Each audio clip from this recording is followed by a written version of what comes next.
राजा परीक्षित को श्रीमद् भगवत पुराण सुनाते हुए जब सुखदेव जी महाराज को 6 दिन बीत गए और तक्षक के काटने से मृत्यु होने का एक दिन शेष रह गया, तब भी राजा परीक्षित का शोक और मृत्यु का भय दूर नहीं हुआ। अपने मरने की घड़ी निकट आती देख राजा का मन शुद्ध हो रहा था। तब सुखदेव जी महाराज ने परीक्षित को एक कथा सुनानी प्रारंभ की। राजन, बहुत समय पहले की बात है।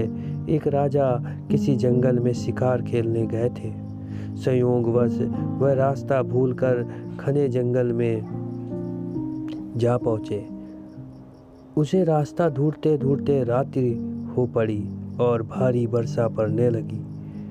जंगल में सिंह, व्याघ्र आदि बोलने लगे। वह राजा बहुत डर गया और किसी प्रकार उस भयानक जंगल में रात बिताने के लिए विश्राम का स्थान ढूंढने लगा। तब राजा रात्रि के समय में अंधेरा होने की वजह से उसे एक दीपक दिखाई दिया। राजा उस रोशनी की ओर बढ़ा तो उससे एक बहलिये की झोपड़ी देखी। वह बहलिये की झोपड़ी में बहलिया ज़्यादा चल फिर नहीं सकता था, इसलिए उसने झोपड़ी में ही एक स्थान मल मूत्र त्याग करने के लिए बना रखा था। उसने अपने खाने के लिए जानवरों का मांस झोपड़ी पर लटका रखा था। बड़ी गंदी, छोटी, अंधेरी और दुर्गंध युक्त वह झोपड़ी थी। उस झोपड़ी को देखकर पहले तो राजा ठिठक गया, लेकिन बाद में पीछे कोई सर छुपाने का आसरा न देखकर उसने बहलिये से अपनी झोपड़ी में रात भर ठहर जाने के लिए प्रार्थना की। बहलिये ने कहा कि आश्रय के लोभी राहगीर कभी कभी यहाँ भटक जाते हैं और मैं उन्हें ठहरा लेता हूँ, लेकिन दूसरे दिन वे बहुत झंझट करते हैं। इस झोपड़ी की गंध उन्हें ऐसी भा जाती है कि वह फिर इसे छोड़ना नहीं चाहते हैं और इसी में ही रहने की कोशिश करते हैं और अपना कब्जा जमाते हैं। ऐसे झंझट में मैं कई बार पड़ चुका हूँ, इसलिए मैं अब किसी को भी यहाँ ठहरने नहीं देता है। मैं आपको इसमें नहीं ठहरने दूंगा। राजा ने प्रतिज्ञा की कि वह सुबह होते ही इस झोपड़ी को अवश्य खाली कर देगा। उसका काम बहुत बड़ा है। यहाँ तो वह संयोगवश भटकते हुए आया है। सिर्फ एक ही रात कटनी है। बहलिये ने राजा को ठहरने की अनुमति दे दी। बहलिये ने सुबह होते ही बिना कोई झंझट किए झोपड़ी खाली कर देने की शर्त फिर दोहराते हुए ये कहा, और राजा रात भर एक कोने में पड़ा सोता रहा। सोने पर झोपड़ी की दुर्गंध उसके मस्तिष्क में ऐसी बस गई। सुबह जब वह उठा तो वह सब उसे परम प्रिय लगने लगा। अपने जीवन का वास्तविक उद्देश्य भूलकर वह वहीं निवास करने की बात सोचने लगा और वह बहलिये से वहाँ ठहरने के लिए प्रार्थना करने लगा। इस पर बहलिया भड़क गया और उसने राजा को भला बुरा कहा।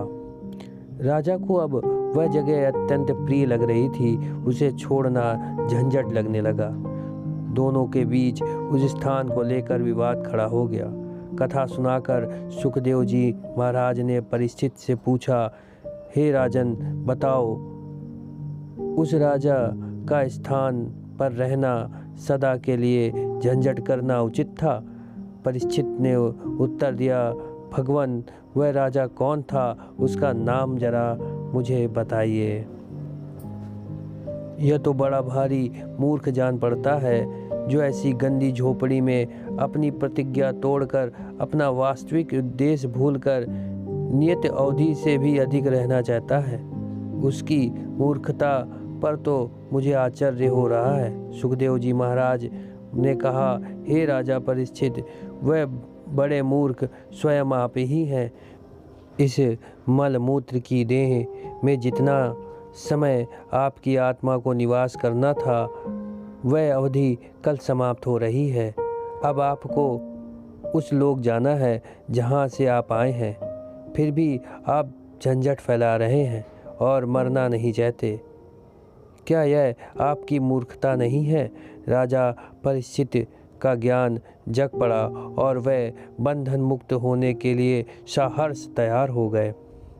वास्तव में सत्य यही है कि एक जीव अपनी माँ की कोख में जन्म लेता है और अपनी माँ की कोख के अंदर ही भगवान से प्रार्थना करता है, हे भगवान मुझे मुक्त कीजिए, मैं भजन सुमरन करूँगा। वह इस लोक में जन्म लेता है और पैदा होते ही रोने लगता है। फिर उस गंध से भरी झोपड़ी के तरह उसे यहाँ की खुशबू ऐसी भाती है कि वह अपना वास्तविक उद्देश्य भूलकर यहाँ से जाना नहीं चाहता। अतः संसार में आने के अपने उद्देश्य को आप पहचानें और उसको प्राप्त करें। इसके बाद आपका मृत्यु का भय समाप्त हो जाएगा।